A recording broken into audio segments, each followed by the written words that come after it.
இப்போ ஐடி போயிடுச்சுல, என்ன பண்ண போகிற? ஆயை வச்சுக்கிட்டு சும்மா இருக்கணும். மக்கள் நினச்சா உன்னைய மேலே தூக்கி வைப்பாங்க.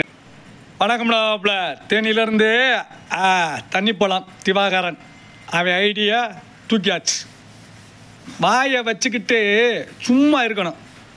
ஆடாதாடா ஆடாதாடா மணிதா, நீ ஆடி ஆடிதே நாசமாகி போயிட்ட இன்னைக்கு. இப்போ இந்த நடிகர்களை வந்து பேசுகிற அளவுக்கு நீ பெரிய ஆள் ஆகிட்டியா? இப்போ உன் ஐடி போயிடுச்சுல, என்ன பண்ண போகிற?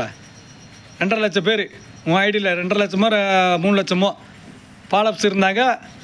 மக்கள் நினச்சா உன்னைய மேலே தூக்கி வைப்பாங்க. நீ நல்லபடியாக இருந்து யாரையும் குறை சொல்லாமல் நீ ஆடிக்கு இருந்திருந்தனால், நடிகர்களை குறை சொல்கிறது, அந்த டிவிக்காரங்களை குறை சொல்கிறது, இந்த பத்திரிக்கையாளர்களை குறை சொல்கிறது, அப்புறம் இன்ஸ்டாகிராமில் இருக்கவங்கள வந்து அவன் ஒரு ஆளா இவன் ஒரு ஆளா அப்படிங்கிறது இப்போ போச்சா?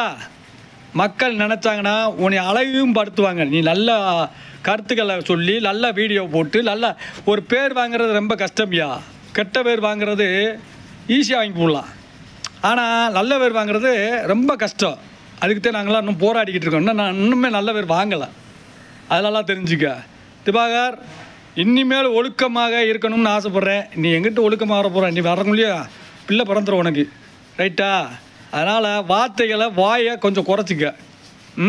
யாரையும் உன் புண்படுத்துகிற மாதிரி பேசுனதுனாலதான் உன் ஐடியை வந்து ரிப்போர்ட் பண்ணி தூக்கிட்டாங்க. அதெல்லாம் தெரிஞ்சுக்க.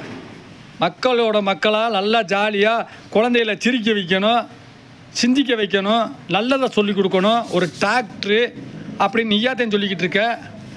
ஓலாய்ப்பல நல்ல வீடியோ போடு. மிஸ்கிந்த வைக்கிற, சூரிய அண்ணனை வைக்கிற, அவன் யாரா அந்த அவன் பேர் என்ன வேட்டியை தூக்கிட்டு காட்டுவானே, சீப்பி முத்த வைக்கிற.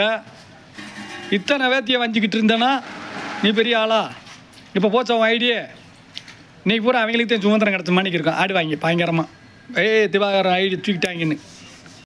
இனிமேல் இந்த வீடியோ பார்க்குற திவாகரன், தண்ணி பழம் திவாகர், ஒழுக்கமாக போடு நீ.